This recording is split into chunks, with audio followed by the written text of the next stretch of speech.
Hello, I'm Larry Wilson, and welcome to the July 2005 broadcast. Today we begin our study on Revelation 4.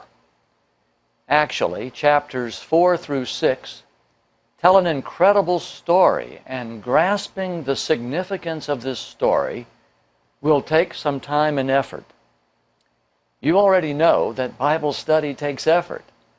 And you should know that every effort you put forth to know and understand God will be rewarded.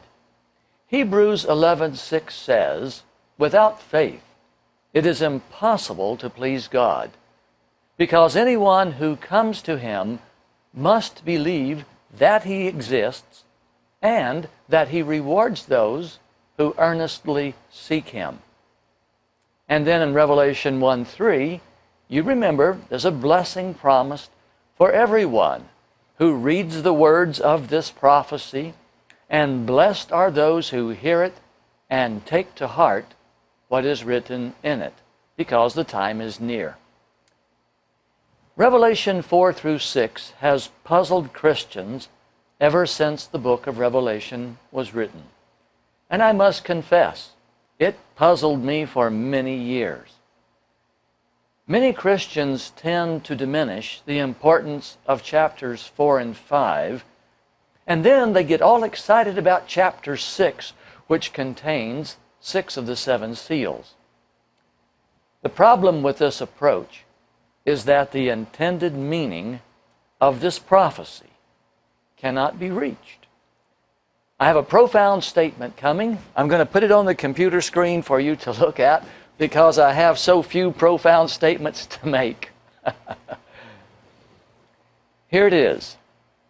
We cannot properly understand the 7 seals without first understanding the role and importance of the book that was sealed with the 7 seals. In other words, you have to understand the whole thing before you can understand anything. You've got to understand the role and importance of the book before the 7 seals are going to make much sense. The story of the 7 seals centers around the book that was written by the Father and sealed up with 7 seals so that no one could see what He has written. What would you think of a person who gets excited about the wrapping on a gift and ignores the contents of the box that holds the gift? Well, you would say that would be very foolish. Well, the parallel is identical. We've got to understand the all-important significance of this book if we're going to appreciate what the 7 seals actually are. And that's my prayer and my hope for this seminar segment, that I can begin to introduce to you what this book is all about and how that it is God's way. God chose to solve one of His biggest problems by writing a book. And at the end of the 1,000 years, the Bible tells us in Revelation 20, this book will be opened up, and God will show everyone 3 things. He's going to prove 3 things to everybody in the universe. You see, at the end of the 1,000 years, the saints will all be alive, the wicked will all be alive, and Lucifer and his angels will all be present, and all the angels of the universe will be gathered to see what was written in this book. God's going to demonstrate 3 things when He opens this book up. First, that He has perfect foreknowledge. He knows everything from end to beginning.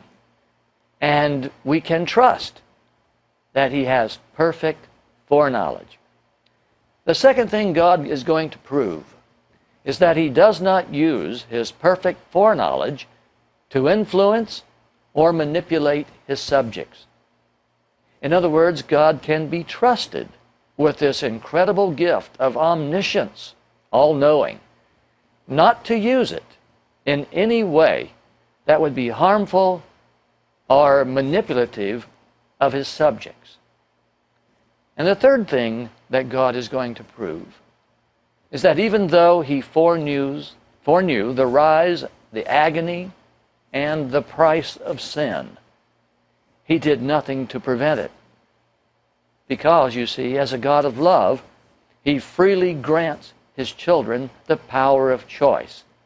In other words, this little book, sealed up with 7 seals, will prove to the universe once and for all that God does not predestine anyone to be saved or destroyed. This is a crucial point.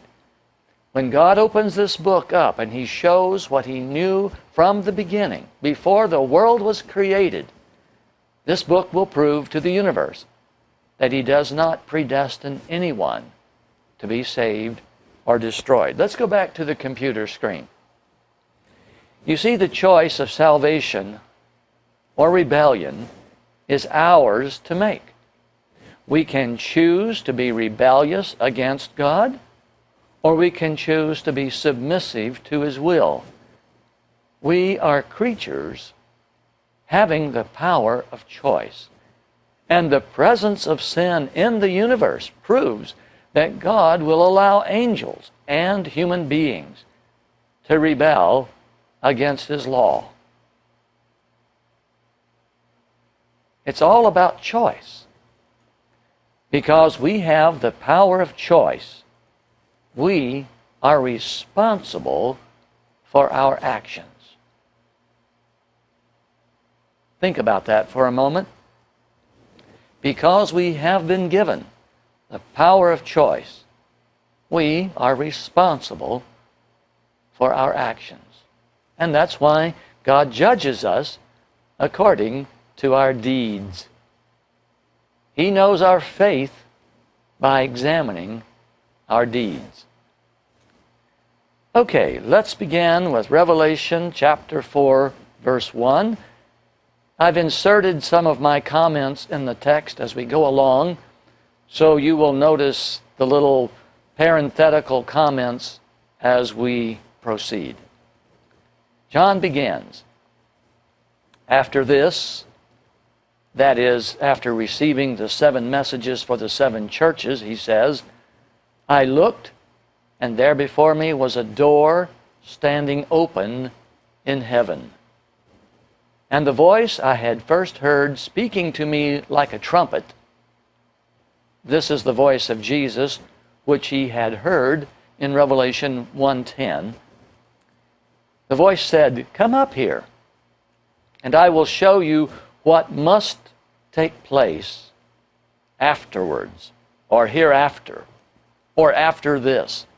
The Greek word meta is translated hereafter in the King James Version. In the NIV, it's translated after this. The idea is later on. I'm going to show you what must take place later on. In Revelation 4:2, John says, "At once I was in the Spirit, and there before me was a throne in heaven, and someone sitting on it." In the twinkling of an eye, John was in the Spirit.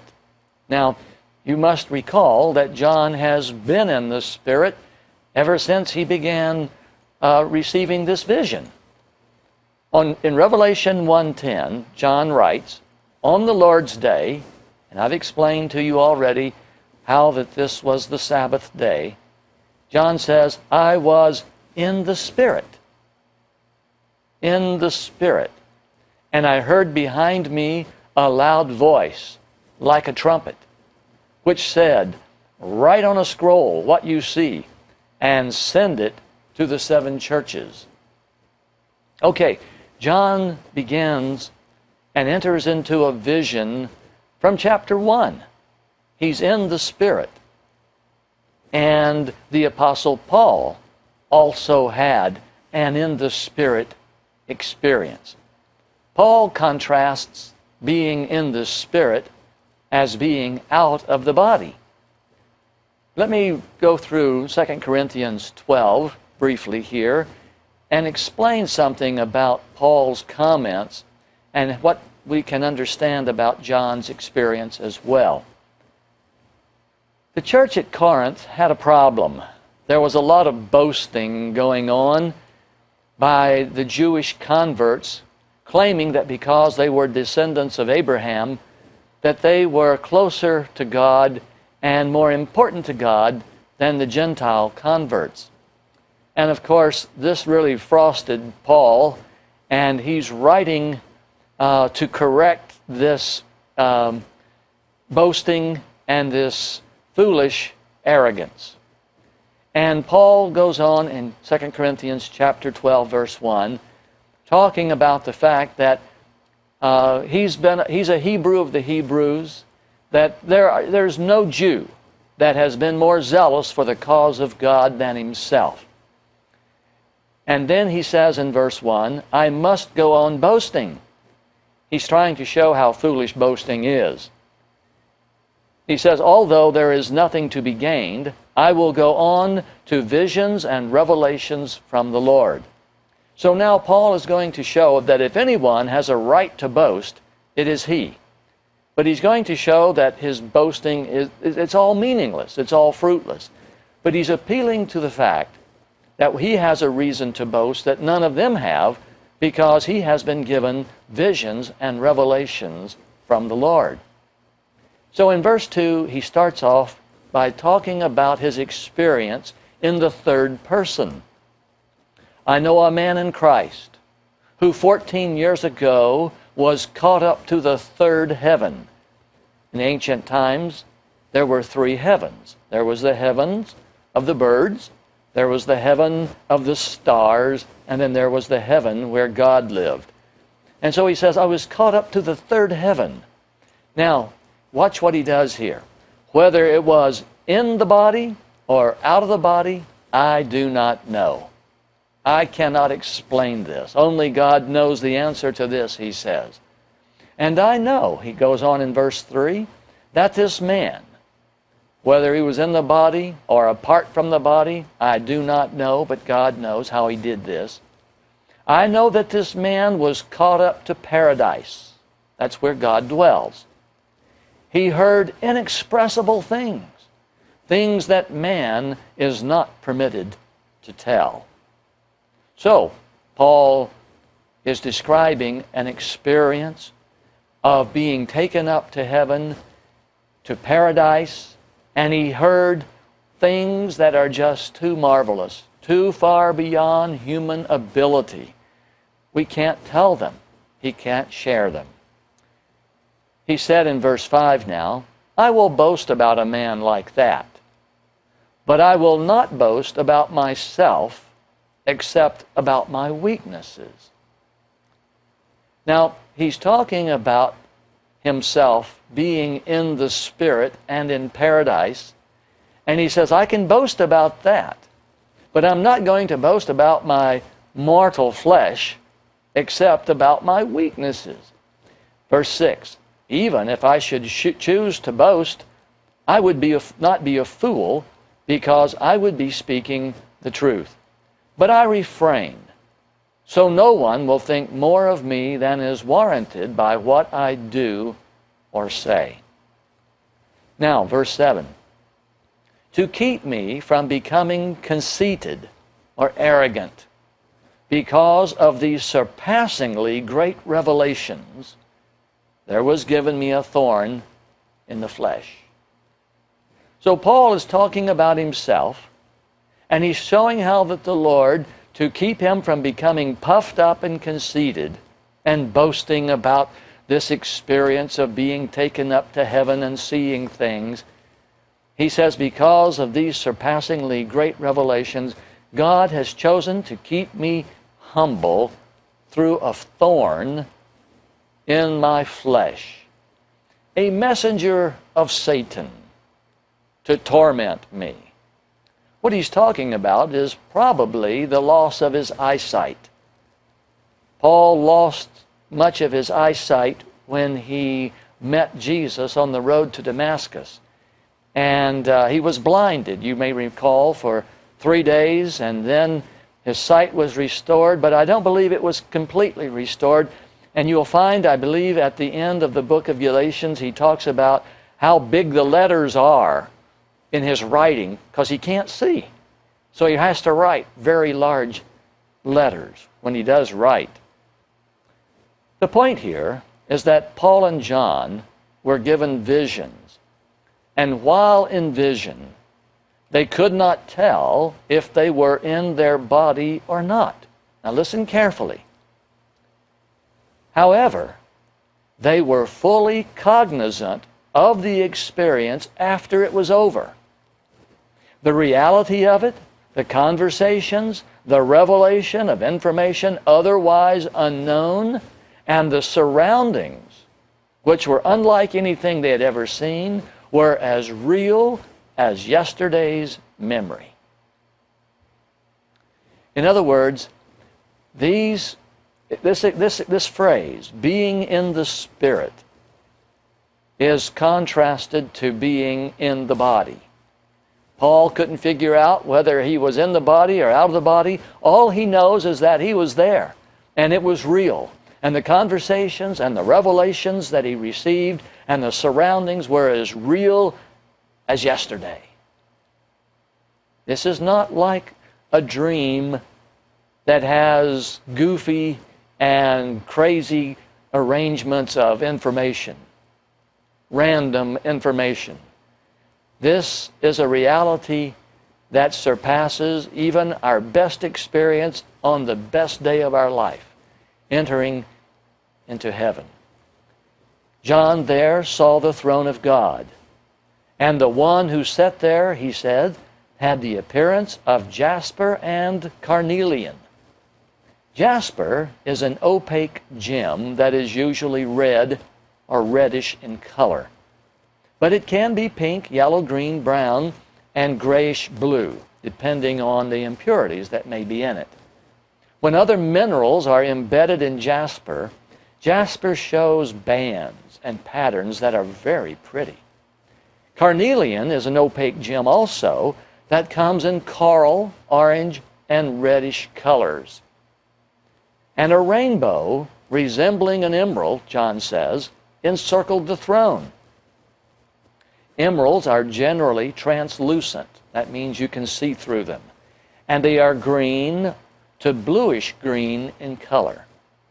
The interesting thing about this red and blue and green colors that John is reporting is that when added together, these colors produce the three primary colors from which all colors are reproduced, namely red, green, and blue. It's just interesting that the throne of God is just shrouded in brilliant glory, light producing all these various colors. I think this truly beautiful would be truly beautiful thing, awesome thing to behold. Surrounding the throne, reading now verse 4, there were 24 other thrones. So there's a total of 25 thrones here. And seated on these 24 thrones were 24 elders. They were dressed in white and had crowns of gold on their heads. These crowns are crowns, in the Greek the word is stephanos, which means crowns of victory.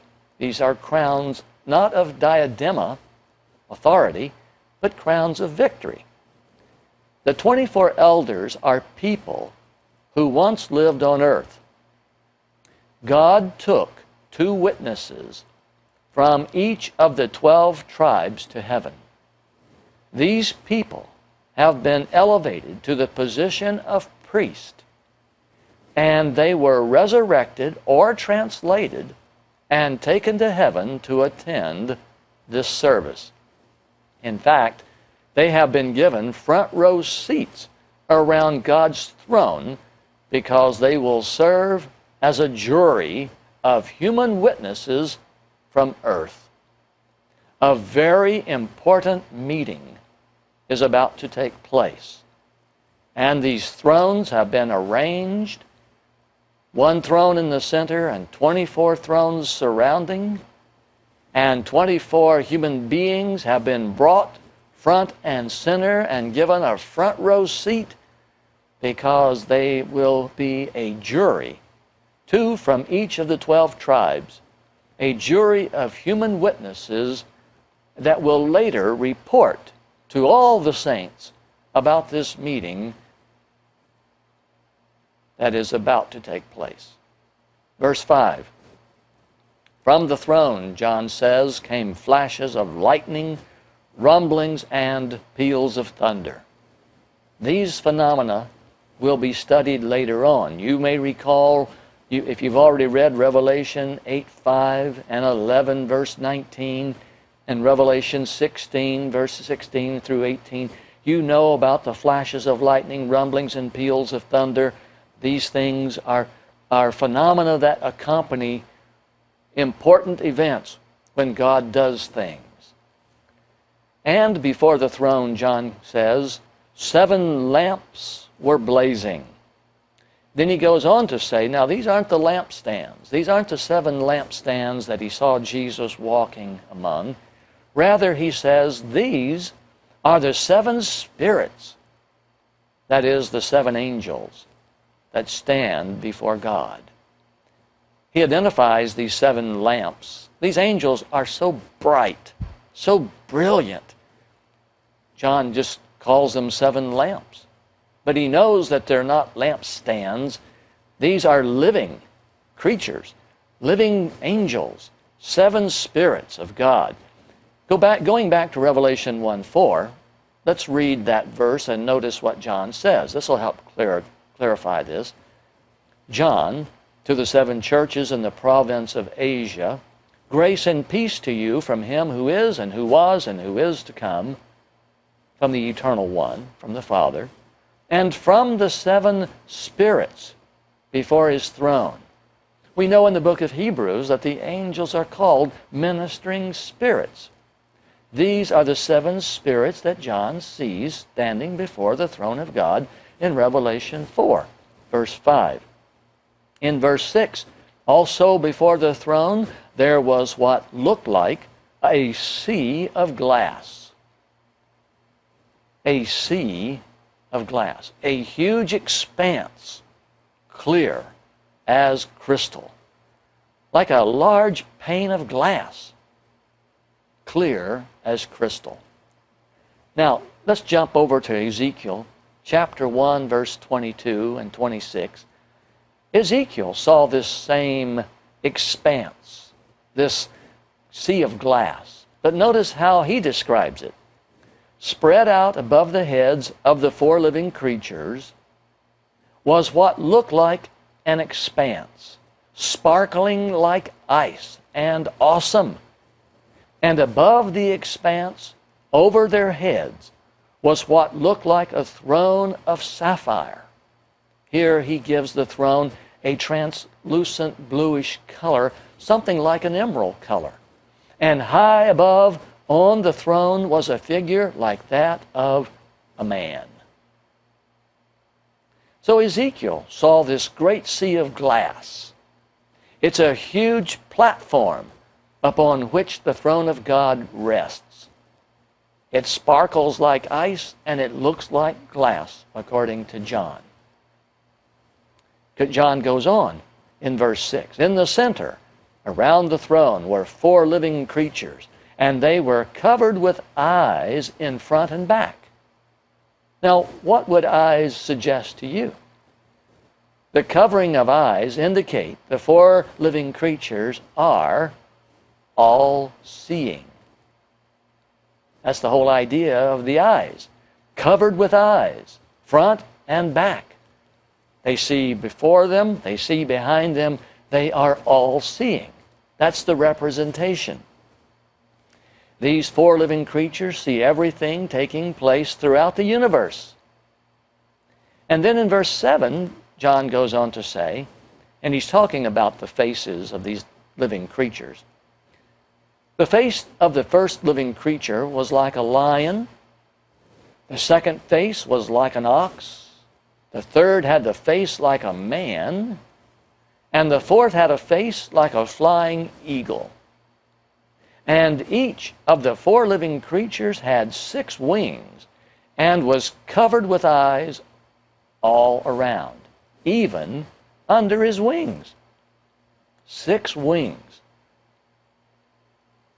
Day and night, they never stopped saying, "Holy, holy, holy is the Lord God Almighty, who was and is to come, who was present through ages past, is present at this moment, and is to come throughout all eternity." The 4 living creatures never stop saying, "Holy, holy, holy." Now Ezekiel also saw these 4 living creatures, and we have just about a minute left, but let's notice what he saw. Ezekiel 1:4. Ezekiel writes, "I looked and I saw a windstorm coming out of the north, an immense cloud with flashing lightning, and surrounded by brilliant light. The center of the fire looked like glowing metal, and in the fire was what looked like 4 living creatures. In appearance, their form was that of a man. But each of them had 4 faces and 4 wings." Now, Ezekiel sees 4 wings, John sees 6 wings. Perhaps it has to do with the angle from where they're standing. But their faces look like this. Each of the 4 had the face of a man, and on the right side, each had the face of a lion, and on the left, the face of an ox, and also each had the face of an eagle. There you have the same 4 faces that John saw. They had wings. Ezekiel says 4, John says 6, but their form is that of a man, covered with eyes. And when Ezekiel says each of them went straight ahead, wherever the Spirit would go, they would go without turning as they went. Their entire bodies, including their backs, their hands, and their wings, were completely full of eyes, as were their 4 wheels. Well, you can see without much difficulty that John and Ezekiel were shown the same 4 living creatures. And one prophet adds some details that the other prophet didn't see. And so by putting all the pieces together, we begin to see that these 4 living creatures, full of eyes, covered front and back and under their wings, having these wings indicating great speed, and 4 identical living creatures. What does this represent? Well, I'm going to tell you in our next segment. We're out of time right now, but we will resume shortly.